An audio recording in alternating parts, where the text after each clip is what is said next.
Tervist, head sõbrad! Tänaseks võib täie kindlusega öelda, et kooseluseadust üritatakse Riigikogus läbi suruda vahendeid valimata. Tahaksin ainult loota, et siin videos välja öeldud info jõuaks iga kodanikuni Eesti Vabariigis. Kooseluseaduse läbisurumine Riigikogus paljastab meie demokraatia täieliku kallutatuse revolutsiooniliste ideoloogiate poole. Ent kogu olukorra kafkalikus absurdsuses kipub küsimuse raskuskese langema mitte enam kooseluseaduse eelnõule, vaid puudutab universaalsemaid ja meie poliitilist süsteemi tervikuna hõlmavaid küsimusi. Nimelt paljastavad viimastel nädalatel lahti rullunud sündmused kogu oma näotuses mitte midagi rohkemat või vähemat kui Eesti Vabariiki haaranud demokraatia kriisi. Head kodanikud! Olge te iseenesest kooseluseaduse poolt või vastu, kuid alljärgnev peaks teid tõsiselt mõtlema panema sellele, kuidas asju aetakse Eesti Vabariigis aastal 2014.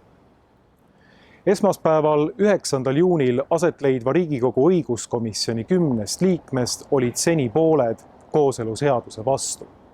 Nendeks olid Igor Gräzin Reformierakonnast, Ken-Marti Vaheri ja Marko Pomerants IRL-ist ning Peeter Võsa ja Eldar Efendijev Keskerakonnast.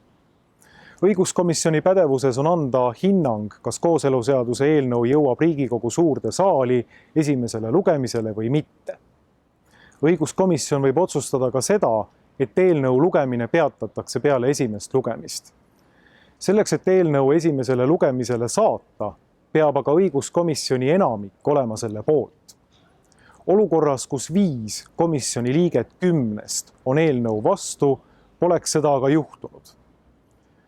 Vahetult enne õiguskomisjoni istungit ehk käesoleva nädala neljapäeval ja reedel tehti aga olulised vangerdused, mis sellisel olukorral ei laseks sündida. Neljapäeval saime Riigikogu internetilehelt teada, et Keskerakond on teinud vangerduse 5 kooseluseaduse vastase Efendijevi õiguskomisjonist kultuurikomisjoni ja tuues kultuurikomisjonist õiguskomisjoni omakorda Yana Toomi, kes on olnud kooseluseaduse poolt. Sellest oli aga veel vähe. Õiguskomisjoni istungile eelneval reedel saime teada, et esmaspäevasel istungil asendab kooseluseaduse vastast Igor Gräzinit tema erakonnakaaslane ja meie vana hea sõber Imre Sooäär alias Ermi Raos, kes on kooseluseaduse edendamisel olnud algusest peale üks peamiseid mootoreid. Eelmisel nädalal hiilgas Sooäär sellega, et nimetas kodanike protestikirju spämmiks ja väitis valelikult, et neid saadab välja robot. Tänaseks on talle laekunud juba 10, kui mitte 100 protestikirju kodanikelt, kes on kinnitanud, et põhiseadus pole spämm ning luust ja lihast kodanik pole robot. Nendele kirjadele on Sooäär aga vastanud omapoolse saadetisega, mis oli suuremalt jaolt kõikidele protestikirjad saatjatele identne. See aga annab alust kahelda, kas pole hoopis Imre Sooäärel endal ka teatavaid robotlikke kalduvusi lisaks teada tuntud homoseksuaalsele orientatsioonile. Vähemalt üks on rohkem kui tõenäoline. Tuleval õiguskomisjoni istungil hääletavad Sooäär ja Toom kooseluseaduse poolt. Jõudude vahekord, mis alles paari päeva eest oli 5-5 vastu, on üleöö võtnud vormi 7-3 kooseluseaduse poolt. Kui siia juurde panda teised faktid, mida olen lahanud eelmistes kommentaarides, Ekspress Grupi süstemaatiline meediakampaania, mis eelnes kooseluseaduse eelnõu esitamisele Riigikogus 17. aprillil, 1000 kirjad kooseluseaduse vastu, mida Riigikogu käsitleb algselt spämmina, takistades filtriga rahvasaadikute ja kodanike suhtlust, Valdo Randpere mõistuse vastased süüdistused küberrünnakus ja nii edasi, siis avaneb meile maastik, kus opereerivad jõud on võtnud nõuks kooseluseaduse läbisurumise maksku, mis maksab, hoolimata demokraatlikust protestist ja liberaalse õigusriigi pärandile sülitades. Mida me peaksime sellest kõigest järeldama? Kas seda, et kooseluseadus on parteipoliitika ülene küsimus, mida kontrollivad sootuks teised hoovad kui parteipoliitilised realiteedid? Fakt on see, et me pidime ootama tänase päevani hetke, mil Reformi ja Keskerakonna juhatused teostavad rõõmsas üksmeeles Riigikogu komisjoni sisese vangerduse ühise eesmärgi nimel. Seda teravamalt tõstatub aga küsimus, kelle juhtnööre ja võib-olla isegi survet järgivad kooseluseaduse küsimuses Reformierakonna ja Keskerakonna juhatused. On äärmiselt raske, kui mitte võimatu uskuda, et sellise ilmse manipulatsiooni taga on lihtne juhus või teisejärgulised põhjused. Võib-olla annab järgnev infokild eelnevate sündmuste põhjuste osas teatavat selgust.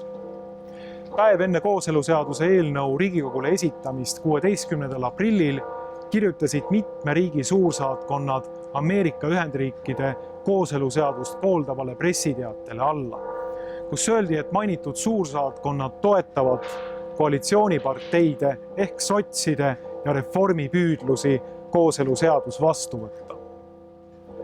2. juunil 2014. aastal avaldasid 13 riigi suursaadikud Eestis Baltic Pride oma festivalile toetust, öeldes järgnevat. Oleme rõõmsad, et Eesti valitsus tunnustab Baltic Pride oma festivali.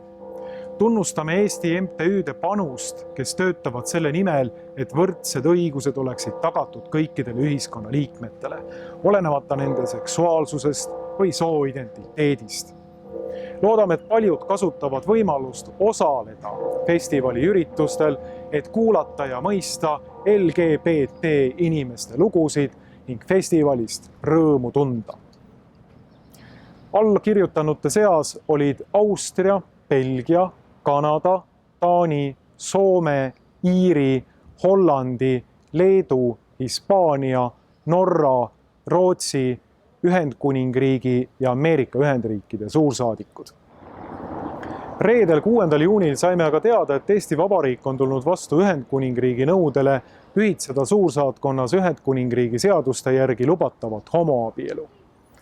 Just praegu enne eelnõu õiguskomisjoni jõudmist on siin tegu manifestilaadse ja sümboolse otsusega, mis kvalifitseerub jõulise diplomaatilise survemeetodina. Tundubki üha selgemalt, et niinimetatud rahvusvaheline üldsus eesotsas USA suursaatkonnaga ja Euroopa Liidu organisatsioonidega on võtnud nõuks aidata kaasa kooseluseaduse läbisurumisele Riigikogus. See seletaks vähemalt osaliselt absurdseid ja pea meeleheitlikke pingutusi maksku, mis maksab kooseluseaduse eelnõu Riigikogus läbi suruda. Väline surve Eestile on selles vallas kahtlemata väga tugev. Me ei tea kõiki hoobi, mille kaudu survestamine käib, kuid on kindel, et pressiteated ja avalikud toetusavaldused on suursaatkondade mõjutustegevuses vaid jäämäe tipp. Tegelikult võib välisriikide selliseid avaldusi julgelt kvalifitseerida jultunud sekkumiseks Eesti riigi siseasjadesse. Kas kellelgi on veel kahtlust, et kooseluseaduse näol on tegemist põhimõttelise küsimusega, mis mõjutab meie tsivilisatsiooni edasist käekäiku? Siin näeme selgelt, kuidas moeideoloogiate mootoriks olevast revolutsioonilisest vaimust pimestatuna ja homoideoloogilisele lobitööle allutatud maad üritavad oma veendumusi teistele peale suruda. Üks USA suursaatkonna mahitusele avaldusele allakirjutanud suursaadik tuli siiski suure üllatusena ka meile. On teada, et Leedus puudub kooseluseadus ning lastekaitseseaduse täiendusena on vastu võetud avaliku homopropaganda keeld. Mida teeb Leedu suursaadik eelpool mainitud seltskonnas? Siin lõhnab jällegi skandaali järgi ning oleks huvitav kuulata, kuidas Leedu suursaadik oma enda maavalitsuse poliitikale vastandumist põhjendab. Siin on hea põhjus Eesti kodanikele kirjutamaks ja helistamaks nii USA kui ka kõigi ülalpool mainitud maade suursaatkondadesse ja edastada neile selge sõnum. Meie tahame olla iseseisev rahvas ja iseseisev riik ning igasugune Eesti siseasjadesse sekkumine tuleb päevapealt lõpetada. Kodumaise tsirkuse finaaliks ja narrikrooniks võib aga lugeda niinimetatud vaba ja uuriva ajakirjanduse täielikku vaikimist olulistes küsimustes, mis kooseluseaduse teemal on viimastel aegadel välja tulnud. Nimelt on nii Siseministeerium kui ka Justiitsministeerium andnud kooseluseadusele tehnilises mõttes ülikriitilise hinnangu. Ja sama on teinud ka Notarite Koda. IRL-i kuuluv parlamendisaadik Siim Valmar Kiisler on tõstatanud teema üles Riigikogus ja nõudnud muuseas vastust küsimusele, millise õigusakti alusel seati sisse piirang kodanike protestikirjade saabumisele rahvasaadikute postkasti. Riigikogu Kantselei direktor Maria Alajõe ei osanud mainida mitte ainsatki õigusakti ja viitas vaid protseduurilisele otsusele, mille autoriks olla olnud tema üksi. Kõigest sellest pole meedias kirjutatud pooltki sõna. Teemast kirjutab aga ka ajakirjanik Priit Pullerits oma blogis. Ta ütleb, et kuskil mujal ta seda teha ei saa. Seal esitab muuseas üks anonüümne kommentaator ühe huvitava küsimuse. Priit kui ajakirjanduspraktik, aga ka õppejõud võiks selgitada, miks ajakirjandus sellest ehk siis kooseluseaduse läbisurumise mehhanismidest ei kirjuta. Ja nii vastab Eesti üks juhtivaid ajakirjanikke, Tartu Ülikooli lektor Priit Pullerits. Sest Eesti ajakirjandus on millegipärast valinud poole. Ma ei tea, miks. Ometi peaks ajakirjandus oma ühiskondlikust funktsioonist tulenevalt esitama just kriitilisi küsimusi. Miks seda seadust nii pushitakse? Mis jõud on selle taga ja miks? Aga Eesti ajakirjandus seda ei tee ja see ajab mind vihale. Hullem veel, Eesti ajakirjandus paistab tegema kõik, et keegi ei saaks kriitilisi küsimusi tõstatada.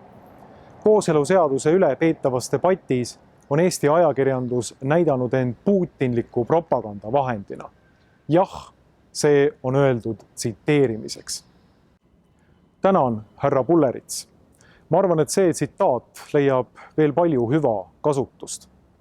Kõik eelnevat silmas pidades tekib teatav nõutus. On selge, et meil pole enam tegu demokraatiaga, vaid millegiga, mida võib nimetada nomenklatuuriks.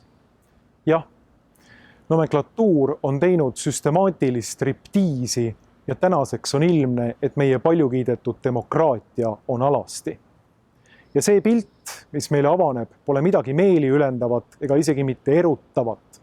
Meie silme all tõmbleb alasti süsteemi võigas lihakeha, mida moonutavad pettus, argus, omakasu, manipulatsioon, häbitu valetamine ja orjameelne koogutamine välisriikide ning Euroopa Liidu surve ees. Sellist rüvedat tantsu vaadates võtan ma appi Voltaire'i ja hüüatan koos temaga. Hävitage koletis. Vana mao hävitamine peab aga alguse saama meie enda südamest. Kõik, mis on omane nomenklatuurile, tuleb meie seesmisest pühakojast välja rookida. Argus, manipulatsioon, pettus, nõdrameelne allumine meie tsivilisatsiooni vundamendiks olevate väärtuste lammutajatele. Nendel pole kohta ausa ja sirgeselgse kodaniku südames. Meiega on liitunud juba üle 6000 kodaniku, kes on kirjutanud alla paberil protestikaardile. Need kaardid saadame edasi Riigikogu fraktsioonidele. Härrad Imre Sooäär ja Valdo Randpere ning teised nomenklatuuri liikmed. Nüüd pole enam kahtlust. Neid kaarte ei allakirjastanud robot, vaid tavaline Eesti kodanik. Siin pole tegu meiliga, vaid kahelt poolt trükitud paberiga. Selline oli minu tänane kommentaar. Soovin kõigile rõõmsat ja sirgeselgset võitlusvaimu meie tsivilisatsiooni vundamendiks olevate väärtuste eest.